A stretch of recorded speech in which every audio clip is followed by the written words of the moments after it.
Apologies on the delay. Welcome to our monthly builder space that we host every month at the end of, the last Friday of every month. And today we're going to be talking about Farcaster mini apps and launching them and kind of, some builders that have been building mini apps for the past few months and, their thoughts, what they're looking to build and what they're looking to grow and implement. So we got Jord from DAO Masons building Beamer, Graven from Flow State building Farcaster, and Mike from Abundance building Impact 2.0. So it's going to be a fun conversation. Going to mainly just pass it over to them to just learn what they're building as being somebody that's pretty much a novice when it comes to mini apps. I haven't actually built any myself, so we'd love to hear about that experience and what it takes to actually get something off the ground. And yeah, so you guys want to introduce yourself? Let's start with Jordan. Yeah, sure. So we're in the process, Graven and I, of building a mini app called Beamer. It's not launched yet, so I can't share too much about like overall launch and stuff like that. But I could talk a bit to why we decided to do this and what the benefits should be, and why we're putting the time and effort and such. Beamer is basically a streaming, one part of it is a streaming tipping app, but we plan to implement other features that kind of go beyond tipping as well.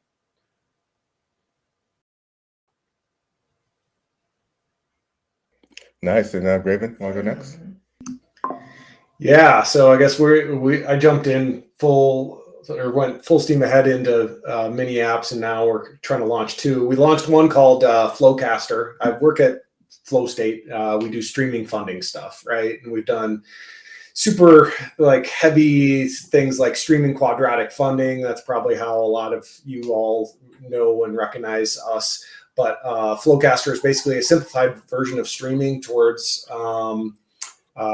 developers in a very simple way. And I think that's one of the things that we're trying to do in our foray into mini apps is simplify these things, embrace consumer adoption, the tools that and kind of the information that's available by using a mini app and the Farcaster social graph.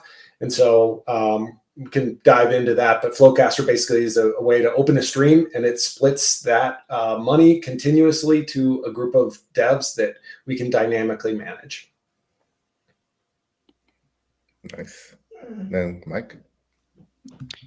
I'm Mike from Abundance, and I'm building Impact 2.0. Right now it's Impact 1, but it's going to be 2.0 soon. And the idea behind it is really allocating funding and boosting beneficial content and just public goods in general. And the idea is that the way we do it right now, like in Gitcoin and all the different systems that we allocate, is you need to kind of present yourself to the community. You need to engage a lot instead of focusing on building and creating kind of the most impactful content, the most impactful apps, and so on.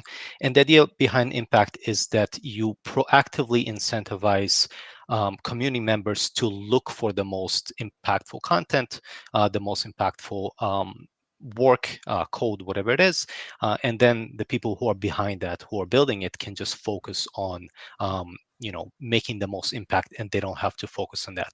So what we do is we both boost the content, and we also allow funding to go to it through this app.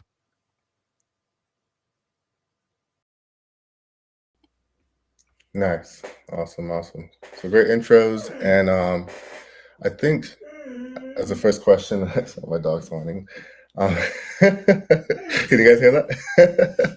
As a first question to kick things off, just maybe first, what was the reason? To start, what was your reason for building mini apps? What what was the value prop that you guys saw? Could kick it off with you, Mike. So it started, before mini apps were a thing. There was frames, and we started with frames. And the idea is really that Farcaster is, it's this decentralized social network. And the idea is, what if we take this open graph, and we actually allow coordination to happen on it at scale. That instead of having the algo kind of decide how people's content is being viewed and so on, that you actually elevate the user. You allow the user to surface really great content, surface things that benefit the network, and then you create these new network effects. And that's the idea was behind Impact as a frame, and now it's works as a mini app, and you really can do things on it that you cannot do on Farcast, on X, on Twitter, or on any other social media, because it allows this value consensus to form. When you have an open graph, you can do things that you cannot do on the closed platforms. And once you can surface this value, then you can really go to the next level of, how do you fund this thing? How do you allow people to create great things, and then for others to pay attention to it, but also to be able to reward things that benefit the ecosystem. So that was kind of, why I was excited about it, and why I think has great potential, not just for what we're building, but for other tools that are kind of beneficial to the ecosystem. And yeah, feel free at any time to you guys just to riff and just pick it up, pick up off anybody. Yeah. Yeah, I'll jump in. I think that, like, to Mike's point, all those things, and my short answer would be distribution, right? Like, Farcaster has so many elements, like the open graph, and like, honestly, an audience that has a high propensity to experiment and is like-minded and interested in these things. So all those things come together to distribution. I don't think there's another place where you can put something out and get the number of eyeballs and at-bats that you need to iterate on your product anywhere else in crypto. So if you're building something in crypto, honestly, like at this point, and we've made this pivot hard and are exploring it and seeing some successes, like, you need to be building like mini apps. I've never been like a big social media person. I'm not a broadcaster of information, still not. But Farcaster, I now have the tab open, pinned. I'm there all day, every day, and I do find good information. Like, it's replaced crypto Twitter, and obviously there's still an echo chamber, and it's not perfect, and all those sorts of things. But even for us, like public goods oriented people, you got to be there, and you got to like kind of be a part of like that action. And there's just a lot of really cool primitives, I guess, beyond just like access to people and getting those at bats. There really are like cool primitives. Everyone having a wallet, the open graph, and being able to like tap into that API and like use that as data to trigger things. Maybe Jord can talk about what we're doing with Beamer.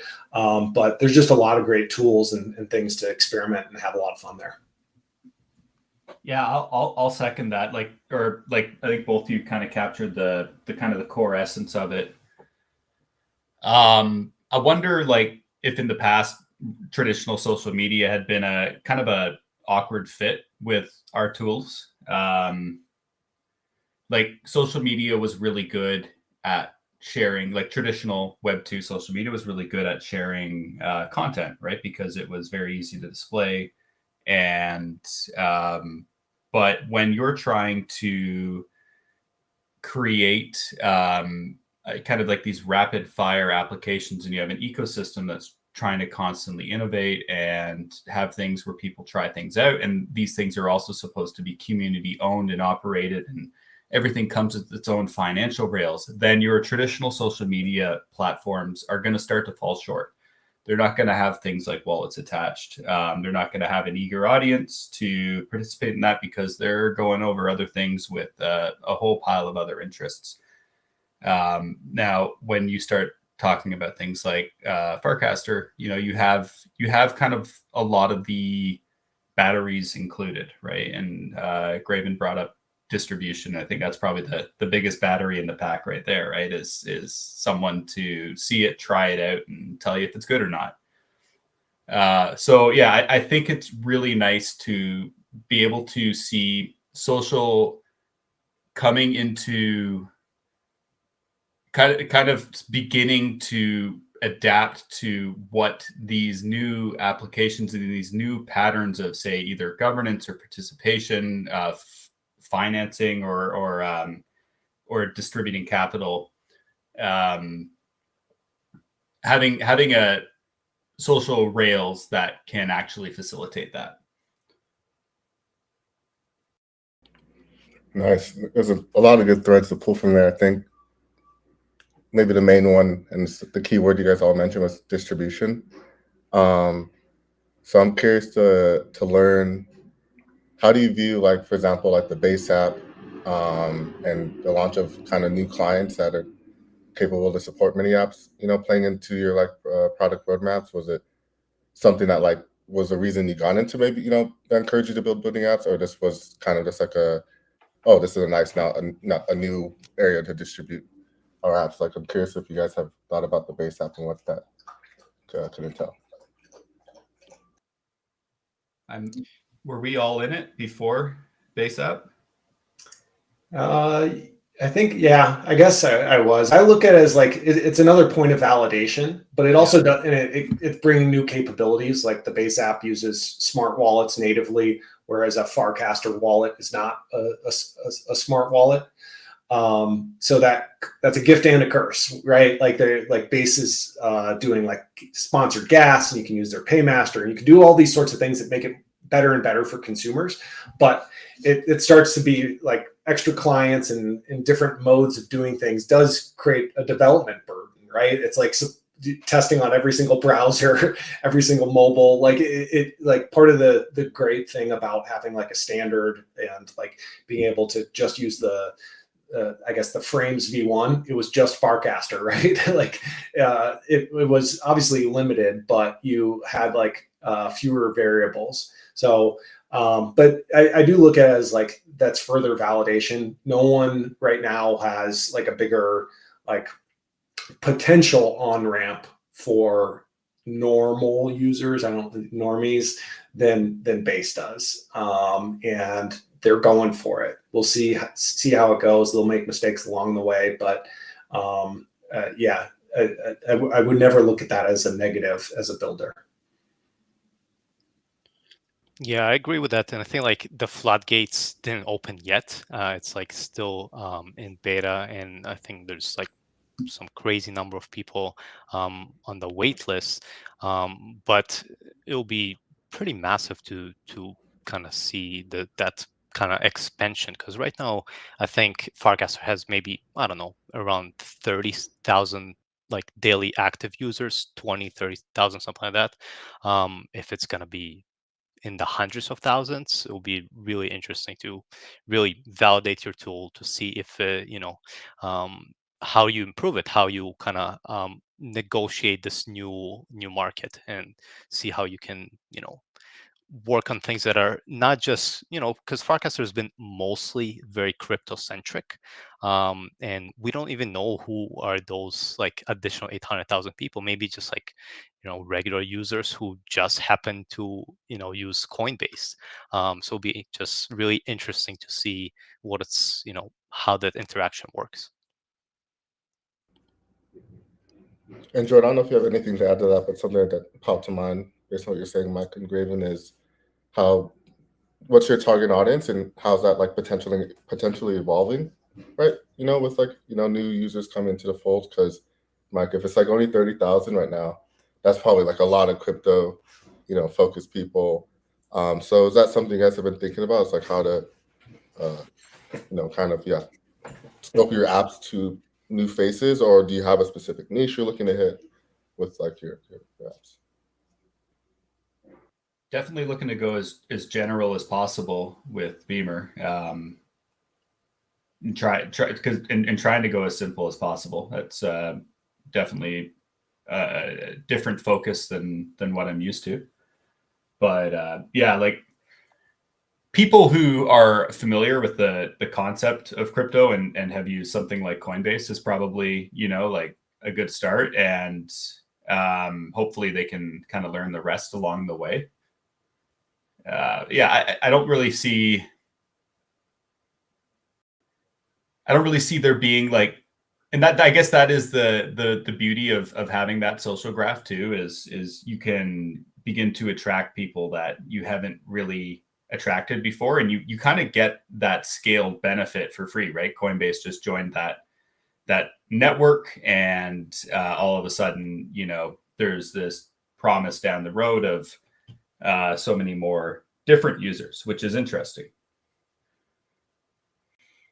Because I wonder, if everyone is building a lot of mini apps and then someone else, maybe reimagines another type of client, and that client manages to attract many more people, and this sort of network effect just compounds and compounds over time. Yeah, for sure. And so like Flowcaster for us is definitely more like targeted towards our traditional audience that is like kind of public goods funding oriented, or grants programs, and like this kind of regen, refi, whatever we want to call it, space. Because it's donating to open source developers. As Jord mentioned, we are with Beamer trying to go wide and just make it a general use gamification, something fun that they can use. It obviously does include movement of crypto money through streams, but we're definitely like orienting that towards like anyone can use it and have some fun with it. And like, yes, there'll be some like money movement, but trying to make it as easy as possible. So yeah, just like when you're building off of Farcaster, obviously you understanding your audience, and it is a fun thing to think that you can actually tap into a different audience than we've had before. And so maybe it's not the same answer every single time, like it was back when we were building pre-Farcaster, pre-mini apps. Yeah, I definitely agree with that. And at least for impact, it's really like the end game is the broader community. It's like, we start with crypto because that's kind of our base, that's our understanding. But especially with Farcaster, all the crypto is a little bit, it's not completely abstracted, but a lot of it is abstracted. You don't need to kind of install your own wallet, and like don't have to go to like this separate app. It's just a click if you need to send a transaction. So it's not completely abstracted away, but it's getting there. And I think it's getting to the point where the average user, the average non-crypto user can, as long as they have something in their wallet, which is pretty easy with Coinbase, I guess, it's pretty easy to interact with the app. And that's what we're trying to do. We're trying to make sure that anyone can use it and anyone can kind of grok it right away. You don't have to think about how does the crypto part work. You don't need to do that. You just kind of use it right away, and you can immediately kind of support other creators, support public goods. And as long as it's a community, it doesn't matter what the public good is, as long as like it's something that benefits your community. So it doesn't have to be like very crypto centric. Yeah, and one thing I want to add, like one thing that I've always like kind of harped on is like people didn't used to want to put their credit cards to buy stuff on e-commerce, right? It was dangerous. Actually, like not everything was encrypted. Like there were concerns, I guess, in certain scenarios. Now it's just normal, right? And it's like e-commerce, like conversion rates are measured in like imperceptible milliseconds drop conversion rates. With Farcaster, we got wallets, like the Farplet or whatever you want to call it, like, and people could fund that, but they had to be like, they had to know crypto and like do it, and like, but it was a step forward to have a wallet that was embedded and accessible, and you could kind of play around with it. Coinbase, to Mike's point, like funding and getting people onboarded with a funded wallet is going to be faster and easier than ever before. It's not going to be a 15-minute KYC process to put some USDC in a wallet and start experimenting. So just that sheer like numbers and like potential like on-ramp changes and gives like a whole new world to play with. It's cool from the user perspective as well. Like once you're set up on there, it used to be, I'd have to hear something from a friend or a coworker to check out a new app or a podcast. And now basically as part of my, part of just browsing through a social platform, I'm able just to, discover new apps to try out and play around with stuff, which at that amount of time to discover something is becoming drastically lower, and hopefully it gets much, much lower over time. But that will make a difference, I think. I think one of the things that we got exhausted with in this cycle is, there was a lot of talk on crypto Twitter about crypto and prices and meme coins and such, but there wasn't really a whole lot of experiences, things to try out, things that were new. And that was sort of, I don't know, that kind of sucked. So it's cool to go over to Farcaster and see that there's like a energized community of people building new experiences. Some of them are sort of wacky, some of them are really cool, some of the, and you can just go and discover stuff and try things out. I think that over time will become more and more enticing to new users who, may be looking at crypto, but being like, isn't that like people that are sort of out of the loop? It might be better for them to see something exciting or new or interesting. I think the other aspect of it is really like the product focus. Like if you're on X, and there's some crypto thing, you still need to kind of go to this outside website, and like if you have your wallet, all these things are kind of out there. But in Farcaster, it's all kind of integrated. You have the mini app, you have the wallet, you have your social feed, and it's all like right there, and it's not like it's just all in one place, which allows you to kind of to connect these different things in ways you couldn't do before. So I think it's really powerful, and I would, as much as I love Farcaster, I would love actually other if X could integrate something like that would be even more beneficial to the community also. So Definitely. I wouldn't mind if that happens. Is that kind of the play here? Because one maybe potential downside is whenever Farcaster goes down, or kind of doesn't really scale or grow as expected. Is kind of the hope that other clients that have large user bases kind of adopt this protocol, or how do you guys think about that and creating applications that are maybe portable outside of just even the Farcaster mini app protocol over time? You mean like with like Coinbase, or you mean like some like closed Web2 platforms? Well, yeah, let's say Farcaster were to cease to exist, for example. How would that affect your guys' development? Would it be okay, let's go to base? Like how would you approach that happening? Well, what we're building with Impact, it's very much focused on like an open graph, and it simply would not work on a closed network. And that's almost on purpose, because the potential of an open graph, the potential of having this system that's not dominated by the central company is actually, that's what I see the future of social media is going toward. And we need to kind of validate that proof of concept. We need to show that this is actually something that's better than the way things have been done for the past like 20 years.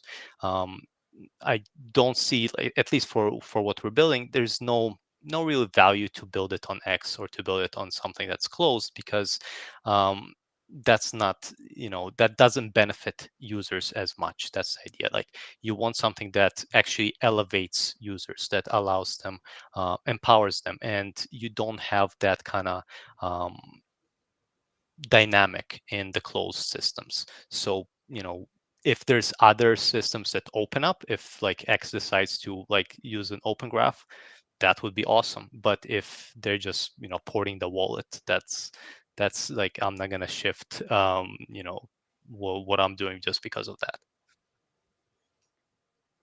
On our end, like if it has a webhook, we could probably hook into it. It just, the UX wouldn't be as good. I guess that's a little different. Like if you're working with, say, a lot of the open verifiable data on Farcaster versus just for us, we're basically just responding to user actions in a social network and distributing funds in a certain way. It's kind of a reactive style of basically curating or becoming your own rewards algorithm, right? So I would love to scale to other networks, but Graven and I sat there and thought of all the steps a user would have to make to sign up and get set up and figure out where the where the funds go and what happens if users aren't signed up. And it would work pretty much seamlessly on Farcaster, but would not work so well in Twitter. That's also Twitter, like the webhooks are like $200 a month or something. Yeah. But it'd be cool to imagine a world where, remember in 2021 or something, Discord was considering adding wallets, and they actually, announced that they're going to do it. And then there was this massive backlash against it, which was hilarious. But, that could have opened up an interesting world, because back then, a lot of things were on Discord. Yeah. Just another alternate universe there that could have opened up. Yeah, that's so true. Discord could have, Farcaster could have not even, but Farcaster probably still would have had a lot of utility. Oh yeah. Yeah. Yeah. And I'll just say, I mean, it's still early, right? Like, and not in like this evolution of what Farcaster becomes, the protocol, the client, they've already changed. There used to be, the client was, Warpcaster, and they very much were trying to separate themselves from the protocol. There's trade-offs here, right? Like, to get a sufficiently decentralized network or protocol, like it comes at a cost, and they're trying to figure that out. And there'll be more kind of navigation and like a little extra work when there's more clients as a developer, but I do believe like it's worth it in the long run. And maybe this isn't the end all be all. Maybe they'll get passed by someone else years down the road. Who knows? But right now, like this is the best experiment we have, and it does seem like it's trending in the right direction. And there's been enough of those primitives that have been established, and I think the principles are there enough that like gives me pretty strong hope that this is going to have some legs for a while. Cool. Yeah, I think that's and I'm gonna come in hot here because I'm a little bit of a skeptic still, right? I haven't really used mini apps yet. I'm still much like this. Like, how much is this different? How much is this actually creating some new meta and some new paradigms? I know like the kind of embedded wallet aspect is key, but you could say we've already had that with app stores, the Play Store, right? In-app purchases, these type of things that people already do. Is this maybe recreating a lot of that? What's the real innovation you see here? Is it just the open graph aspect that you kind of pull these out from different places pretty easily? Or that's what I'd like to understand a little bit more. Like, how much of this is actually really new innovation, or just kind of But sometimes innovation is just improving, iterating upon, existing things. So just curious to hear your thoughts on that. I mean, we're definitely learning, and like, I mean, it's an evolution, but like it is, I think, qualitatively different, right? There's no 30% cut going to Apple or Android when you're doing these things. You're using open protocols to send this money. In our case, we're using streaming. That's definitely not supported in any sort of traditional app store. And so, like there's analogous sort of things that we've learned from in Web 2, like we're not completely starting new. That would be, I don't know, it'd be tough, but I do think there's enough changed here that it's tangibly different, and like the outcomes are going to compound, right? We're still in the experimentation phase. Most of this is still driven by speculation. Like usage, if we're honest. But that doesn't mean that it's permanently like that. Like that's the fuel that we need to get started and to play and then figure out what's next. Yeah, I mean, I definitely agree with that. We always say that, we're early to this thing, but, there's a lot of experimentation. There's a lot of kind of new things every other day, pretty much. I would say like some new mini app comes out. It's like, oh, this is like a new thing, that like a new use case, a new something like even, Impact. We integrated just last week that you can distribute funding to like, hundreds of creators with one click. And you're still inside kind of the your social network. You don't have to go to some other website to do that, and you couldn't do that before. Like wasn't like you just can't. And the more you build on that, I think there's just a lot of potential there. Like to me, it's still in the potential state, but there's a lot of kind of possibility of what we can do in ways that you cannot do it anywhere else. And that's what kind of is exciting for me. That's what I think, exciting for other people who are building in this space.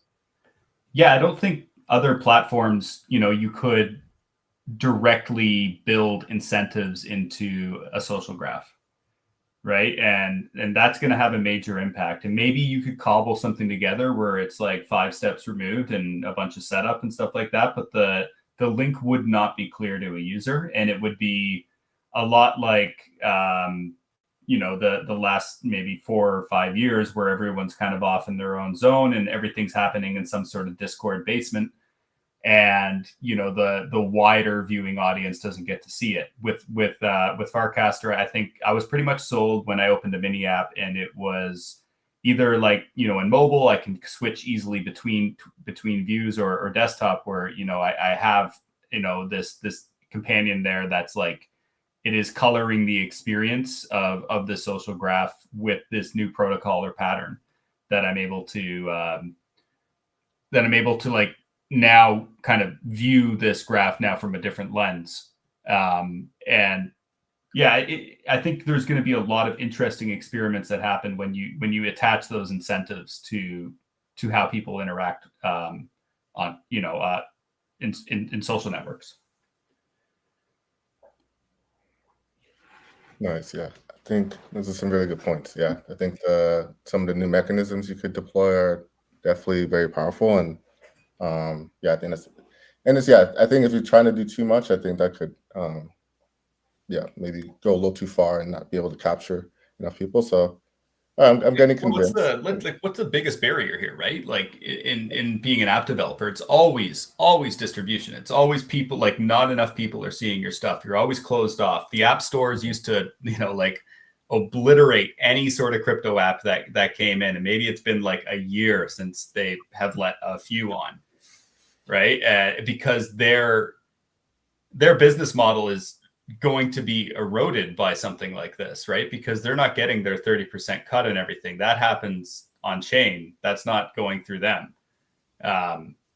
There's a very direct incentive to keep this in the Discord basements. And so now when we have different social platforms to operate on, it's there, it's in your face. It's what the vision should have been for quite some time now. And it solves that problem of getting your app visible, right? We've always been hidden. Yeah. And there's something counter to that, but Graven, go for it. Yeah. I was just gonna, even if crypto apps weren't systematically like blocked for being crypto, like also like that's a mature ecosystem. It's like it's the most competitive, ruthless. You have to have like teams of people that are pros at moving you up the leaderboard. Right. And so like, we're not afraid of competition, but you want to compete in a place where like it's right time, right place, right, like sort of audience. And so like Farcaster, like there is competition, and it's increasingly getting more competitive to be a top app. It's like when the App Store launched, like the first things were like a lighter or like a beer thing, like, right? People are just playing around and you could get millions of downloads because there was an audience there. Now that doesn't cut it. We're kind of in that early stage here, and it's getting beyond that now, where people are figuring out real things that matter. And so it is like, go compete where it makes sense. And so it's not just about like the rules and regulations. It's about who's actually doing stuff there too, that makes this like the right place. Yeah, that's gonna be the point about like the App Store, and like early on, you could get good distribution, right? Because it was not as competitive very early on. So this is kind of a new space that's emerging, another gold rush, I guess you could say, potentially. And the quicker you get in, the better, to a degree, right? Of course, there's more stronger potential network effects and things here. And I think what I'm curious about is, because right now the abstraction is you have to like have a phone, and then you have to download the Farcaster app, and then you have to go on the Farcaster app. Do you guys see a future? Like, Solana, for example, did the hardware phone, and it's been, kind of, do you see that future? And kind of, this is more like just kind of getting into this, like just exploring things and anything concrete. But what are you guys' thoughts on hardware and how it could facilitate this, kind of transition? And have a client that's like a hardware app that like all the apps are like, Farcaster mini apps. So is that like pointless? Yeah. Any thoughts there? I mean, I might regret my words here. I always love like hardware innovation and stuff, but if we have to have a special phone to interact with this stuff, we're cooked.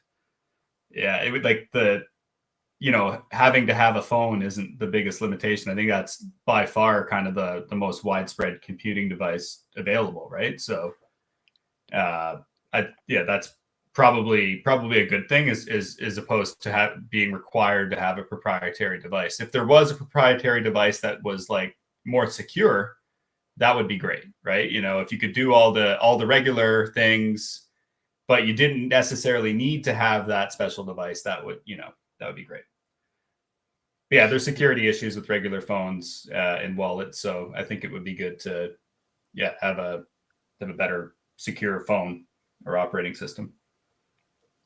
Yeah, I agree with that. Like, I don't think it's necessary to have like different hardware for for Farcaster stuff like that. But I think in general we're too focused on the software because hardware is hard, and I think this is actually an area that we could, not we as in like the mechanisms that we're creating, the systems that we're developing could allow more kind of spread into the hardware area, in the sense that if you kind of simplify the systems, if you make it easier for people to build things and to build like physical things, then there's a potential to kind of spread into not just kind of boiling in your own kind of soup, which is pretty much what's been the case in social media for 20 years. It's been from going to this is how it affects the world to this is how you're kind of playing with your own stories, with your own kind of social media. And it's kind of being withdraw from the actual world. And I think we could see it going the other way. Basically, we can build tools that, wait a minute, you can actually do something in the real world that has this interaction with, let's say, a Farcaster app that can then promote people. It's like, oh, we can build more things in the real world. A bit of rambling, but I think, hopefully I made my point. That's what this space is for. We love it. Yeah, I won't take the bait there. Aflo and I like first met talking like augmented reality and like some of those alternative like computing things, and like definitely, yeah, it'll be interesting there. But just kind of like, I just wanted to point out like the wallets and the wallet situation as like at a high level, like the Farcaster wallet is like an embedded, like I think it's privy under the hood, and so like that comes like.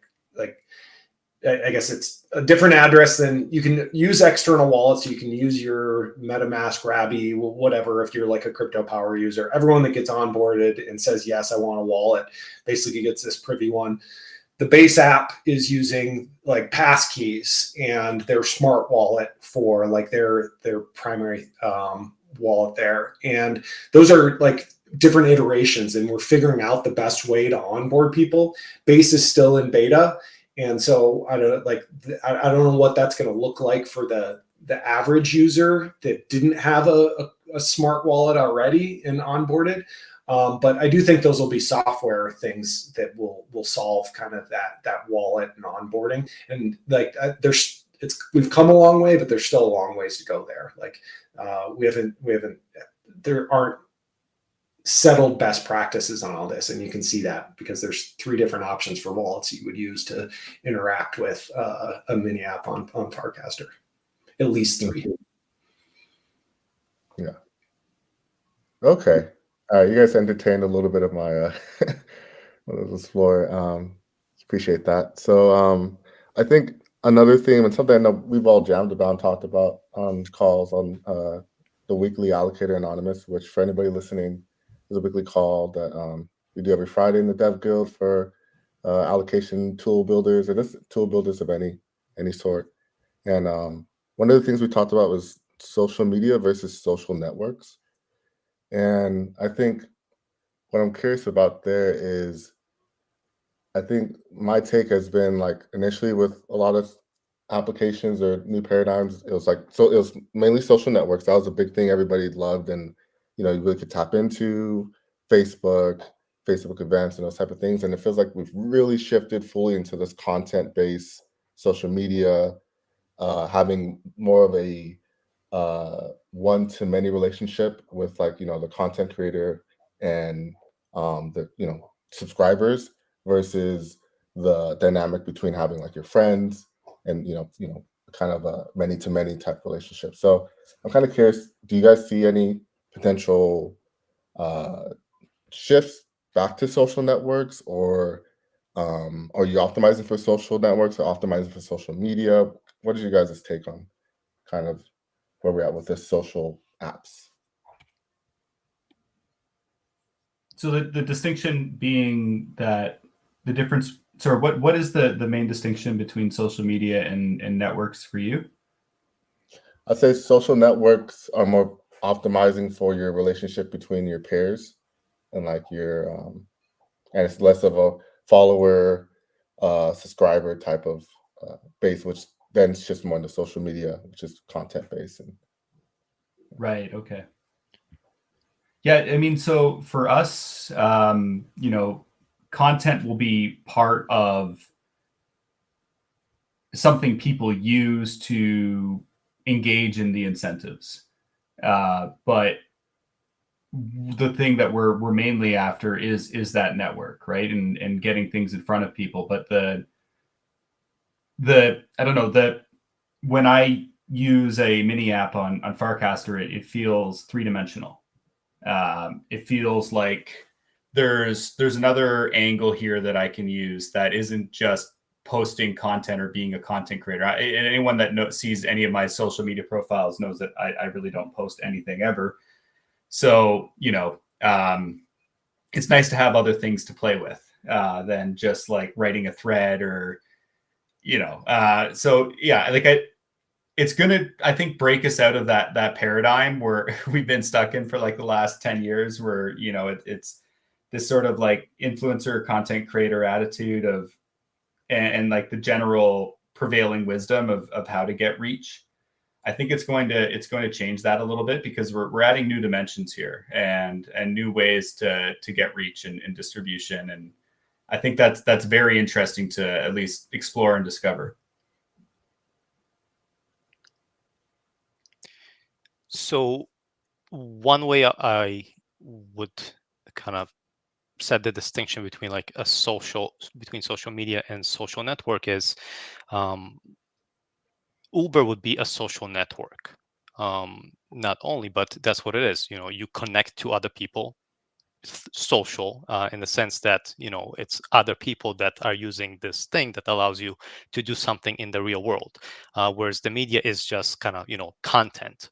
So it's content versus a network that allows you to do things in the real world or not in the real world. And I think Farcaster is actually a social network that's primarily focused at the moment on the media stuff. And at least what the point of impact is to allow the network to flourish, to allow basically to create this a social coordination layer that even things that are not directly related to content that you post, if it's you're building something that benefits people in the community, that's the network aspect of it. It's not just like the content of what you're creating. It's a lot beyond that. And I think, and as I was saying before, as I was rambling before, that relationship to the real world is really what I think we're not doing enough. And I think that's what we need to empower and allow people to create in the real world, to bring it a little bit online, saying, I just built this, and allow people to value it and kind of send funding in the direction of what they value.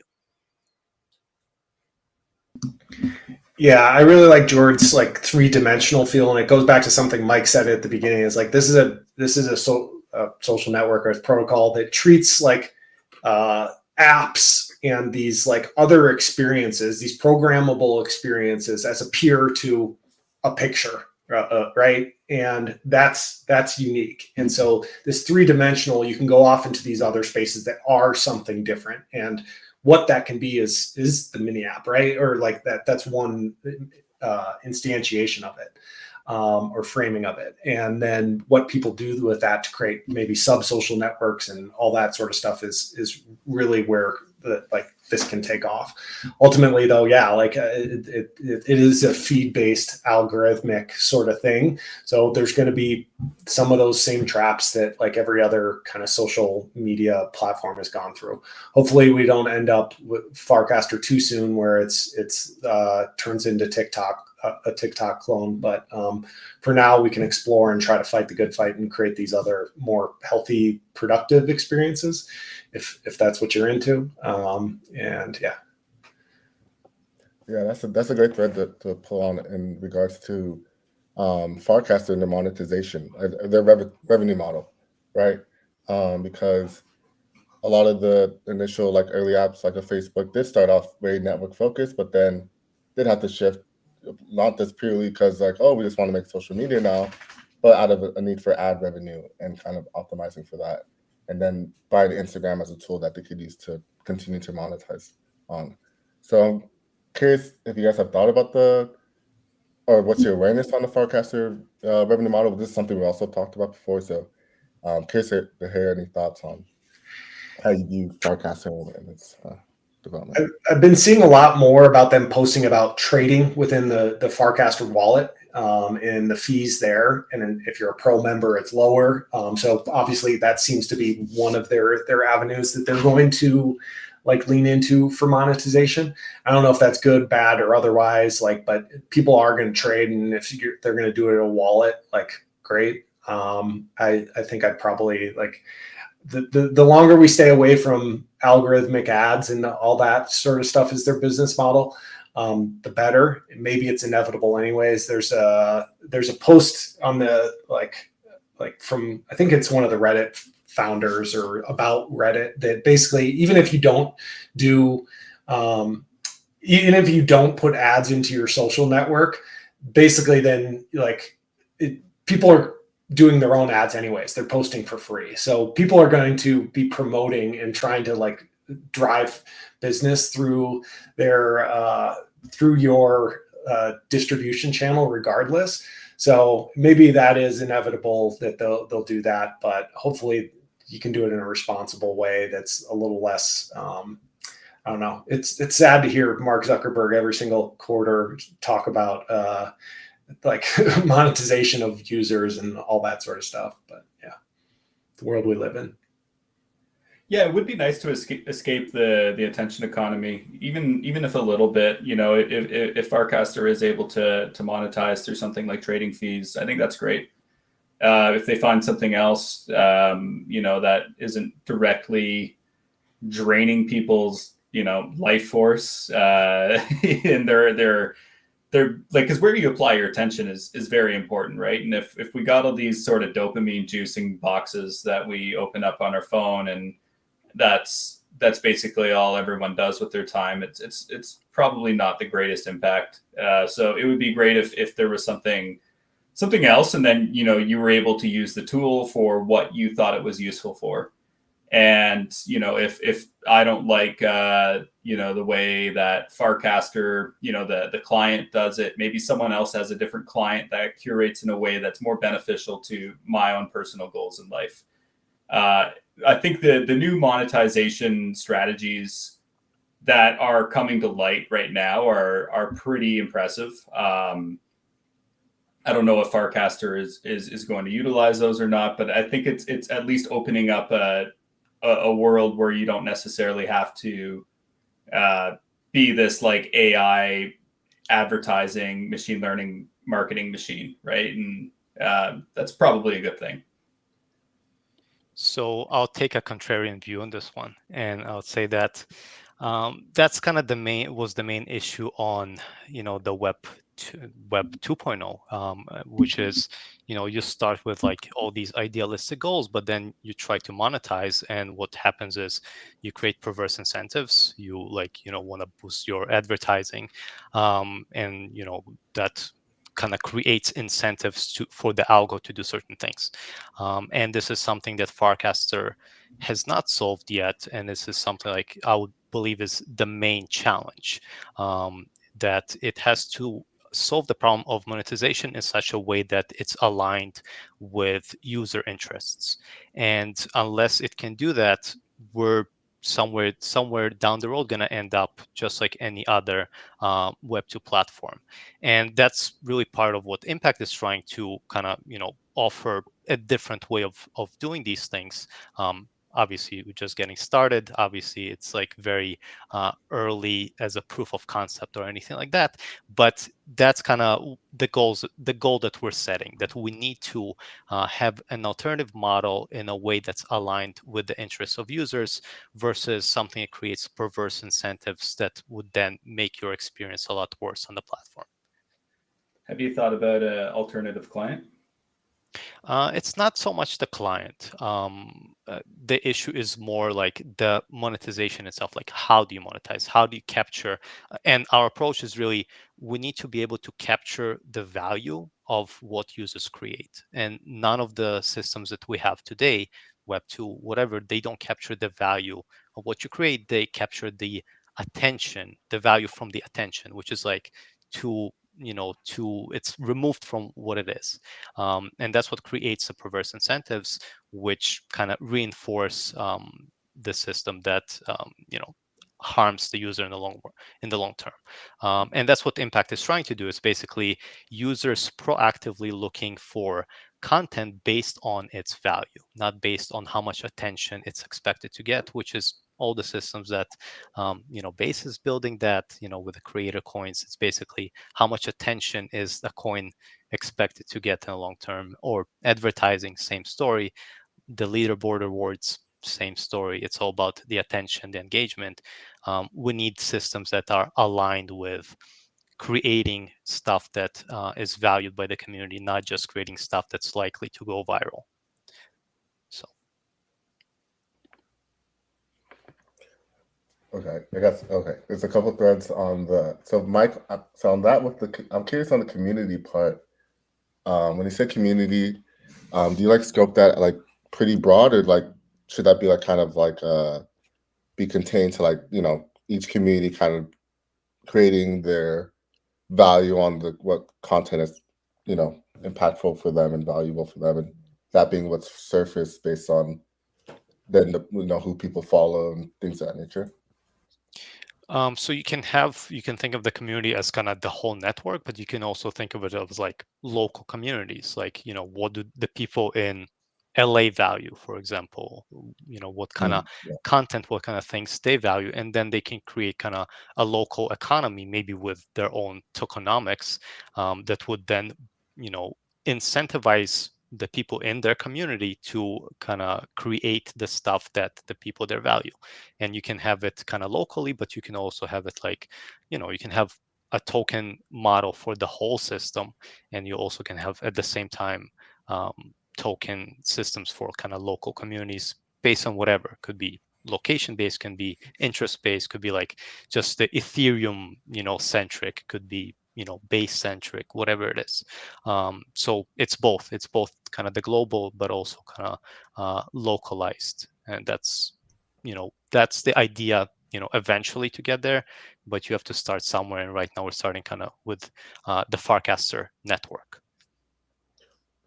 Okay, and then I know we're at 10 o'clock, and if you guys have some extra time, we'd love to keep chatting for a bit. This is great conversation, and I also want to enable allow you guys to like demo your guys' applications and show anything off if you want to on your end. Yeah, I think that's on that point on the local kind of. And I know Jord just said this earlier about like creating a new client. Like that could be like a client that's optimized for local base using Open Graph protocol, same things in nature, and having mini apps, like a suite of mini apps, right? Maybe the mini apps that you guys are all building here, that is like, so it's kind of more self-contained. Do you guys see any potentials for that in the future of like, and that could just, it's not even that hard to really do because it's just like we're already building apps in our regenerative space, you know, so you could just kind of embed that and just integrate that into applications. Any thoughts there? I imagine it wouldn't be too much of a trick if you're looking for local, more of a local focus to curate a algorithm or your feed algorithm based on proximity, right? That would be kind of interesting, right? The things that you're more likely to see are based on who's closer to you, kind of combined with your interests as well. That would be, I think you have to scaffold a lot of people to get there for it to seem busy and interesting, but yeah, that would be cool. And you know, you could do it in a way that's relatively seamless, unlike some of the other sort of local things. Like I'd say like Nextdoor is a Web 2 social platform that's kind of based on local stuff, but I think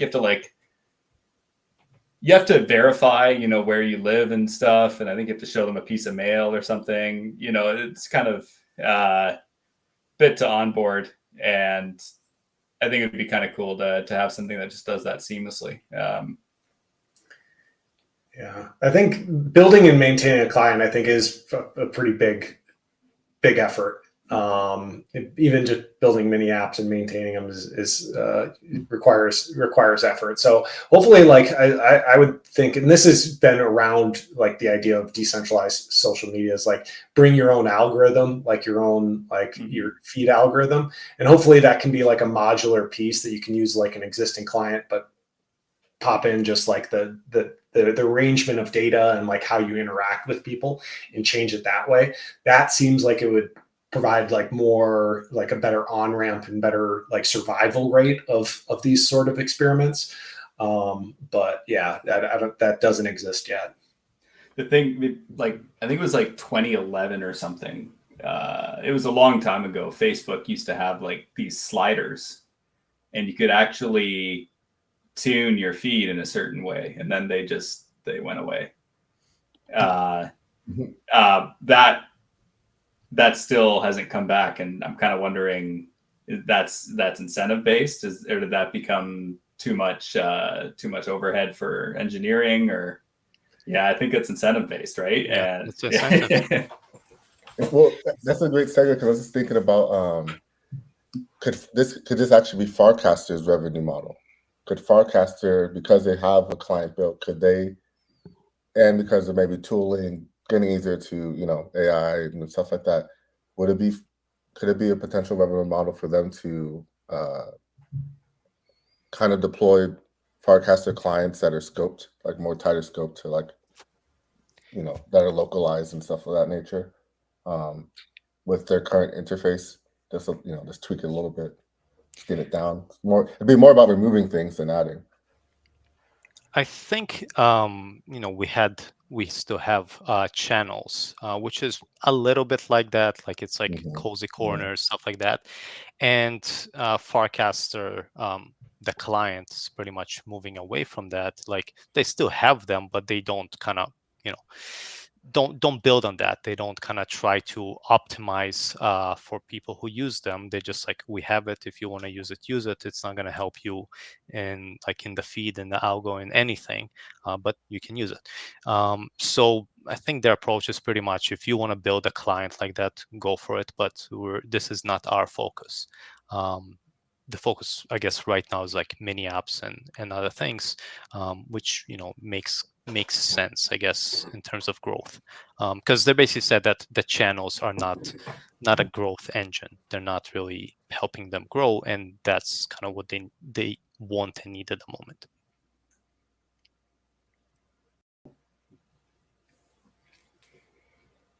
Yeah, any other thoughts on that? Yeah, I mean, I also wish they did more channels. I wish it was, I think that was, I had when I first started using Farcaster, like channels first came out and they were interesting and exciting. And then once they sort of got wiped out, it was kind of when I took a bit of a break from it as well. So I would like to see more people do things with that. There's a lot to play with there. That is a good stepping stone, as Mike said, towards basically building something a little bit more akin to community and not just like a big feed, where you see like the same 6 people over and over again. Yeah. And just quickly on the POAP, I just want to apologize. We're still waiting to be approved. Typically, they're pretty speedy, but still in approval. So if you attended the call, I'll send out a message and you can DM me. I'll get submit links and send those out. And I'll take a look on the chat. Send a message if you want, if you're still in the chat, to say hey. And I'll DM you personally, so just say DM me. So there you go. All right. Maybe we could close with some product demos or some, if you guys want to show some things off. I think it's always nice for people to get a little visual of kind of what you guys are cooking up. I can do a quick one. Let's see. I'm getting some warnings. I'll try to share a window. I'll do super quick because can you see my screen? No. Nope. Oh, I got to bring it on. There we go. All right. Here we go. Okay. So yeah, here's our mini app. One of the other constraints that we didn't talk about is basically kind of smaller and I think better like single page is what you're going for. So what we did was take the profile pictures. This is 82 developers that we wanted to open a stream to and made it easy to do that. So basically we wanted to show the total number, and we are streaming a significant amount of money right now. We're streaming $18,000 a month. And we've been around a little less than a month. So we're at $12,000 total has been streamed. And then we give a little social shout out to the person that's streaming the most, and then whatever wallet is connected if you're streaming. So yeah, basically you just kind of go through and open a stream, set your monthly rate. If you need to wrap some, we are using Superfluid as usual for this streaming stuff. And then you can donate to us and earn some rewards. I won't deny that like part of how we've been successful is putting incentives on this. Our partners, Superfluid, have a token that has allowed us to be able to incentivize people to donate to open source software and builders. So we're doing that pretty successfully here. But kind of the next steps for this is to work through and make this list more dynamic and create some incentives for those devs to share what they're doing, and then for donors to see that value and kind of complete the feedback loop so that we can create like sustainable support for these people. Love it. And that was actually going to be a question I should have asked, is because I know we're all regens here to a degree in building in a public good space. So kind of what are the regenerative elements, and kind of already showcase that there. So but if you guys do also have just thoughts on that, and like even Mike with the impact side, like why is it important, to do these things, and if you want to showcase anything, yeah, feel free to share your screen. Sure, let me share my screen. Let me see. Okay, can you guys see it? I'm not sure if you could or not. Yep. Okay. So why is it important? Well, as we said, even something like Farcaster, even though it contributes a lot of value, if they don't have a system that can actually, incentivize them to continue creating value, then they're going to fall apart pretty much eventually. So I'm just showing here how impact works. This is the multi-tip functionality, and you can filter out based on the curator based on channel, based on time, and who the tip is going to. So right now it's taking a little bit to actually load the tip. Not sure why.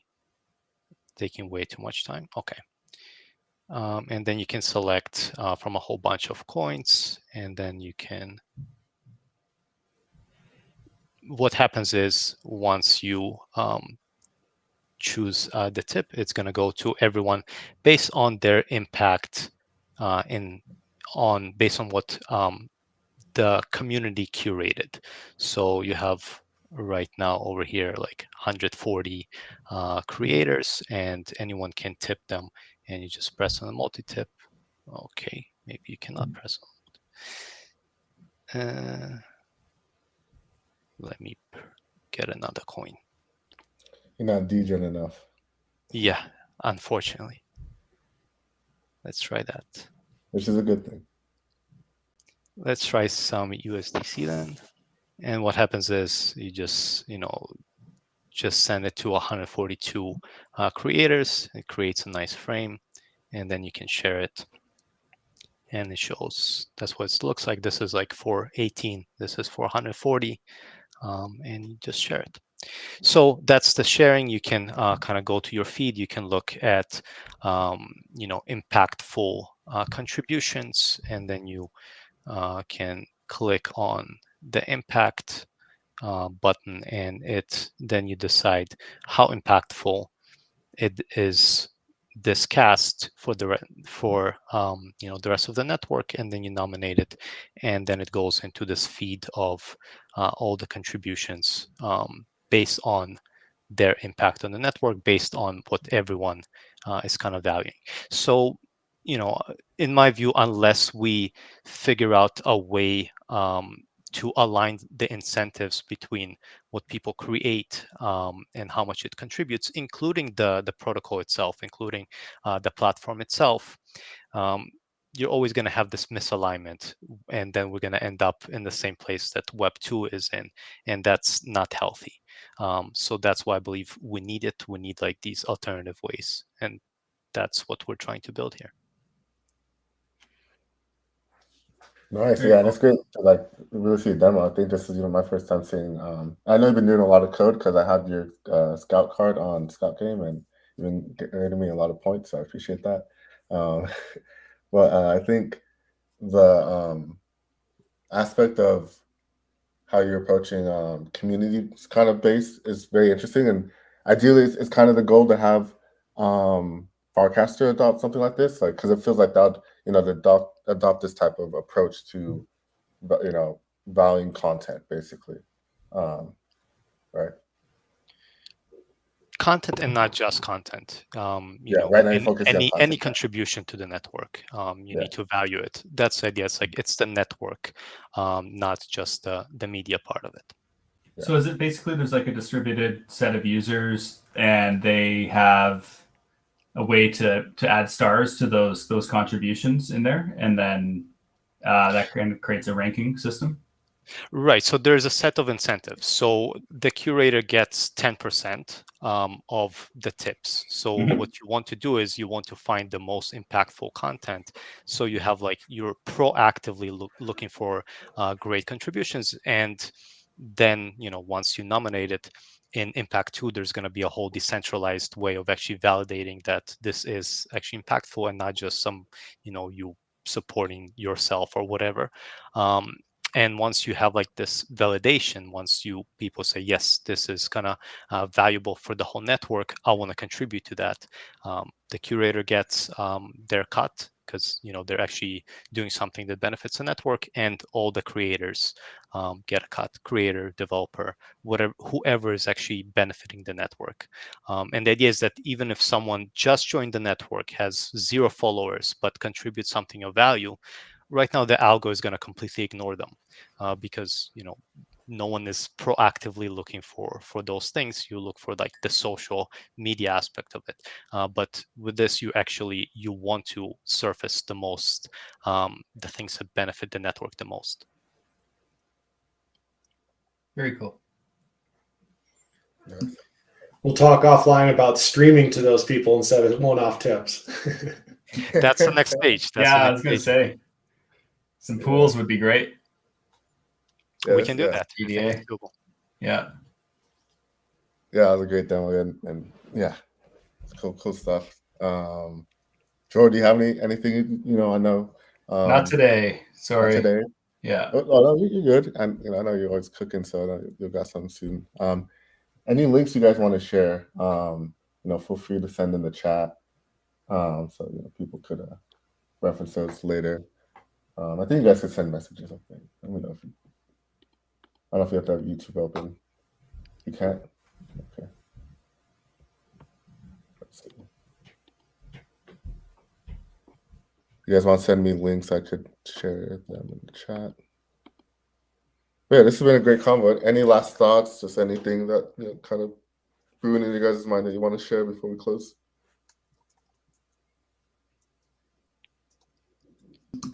Yeah, I mean, if you haven't tried a lot of this stuff out or went into Farcaster in a while, I know I took a break for some time. Definitely go and try it out. It feels very different. It's in my opinion it got me back there, and it was a good experience. Honestly, I could see a lot of opportunities opening up, and just new ways and fun ways to use the new tooling. So yeah, that would just be my closing thoughts. Is like just try stuff out, use it, see what people are doing. Mm-hmm. Yeah. I definitely got to do that, so I'm gonna be doing that soon. So this call convinced me, so I'm gonna give it a shot. Yeah, I feel at home with Jord and Mike up here and Athol. We're skeptical. I think because the traditional social media does feel so extractive and just like not what I'm here for. Like I'm not a broadcaster of information. I'm not trying to be like I like keeping a lower profile, but it does feel like there's something going on different here. So just second what Jord said, go give it a try. Help us try to the path is not set, right? As Mike pointed out, like the incentives are what they've always been. We just have a few more primitives and a new playing field to try to bend it to our will and what we want this thing to be. It's not a given. So yeah, just come join us. Yeah, definitely want to echo that. It's so new and it's so different from like the Web 2 platforms, and you have an opportunity to shape it. So definitely, try it out, play. There's a bit of a learning curve. I admit it's not easy, and yeah, I'm also kind of a skeptic. I'm still kind of not sure about Farcaster, to be honest, but it's worth to try it, to play around, and to see what you can do with it. So cool. Yeah. And Graven, super fluid. You want to anything shout out there and like kind of season right? If people use these apps, right, they get some sub rewards, I believe. Yeah, I mean, just we do have that available incentives, and trying to then pull the magic trick of turning raw speculation and incentives into something that's sustainable. But yeah, so if you go donate to right now on Flowcaster, open a stream, you'll get a sub stream back later that evening, or you'll be able to claim one later that evening when we run the volume check. So it's basically, yeah, get rewarded for helping some independent developers keep building open source stuff.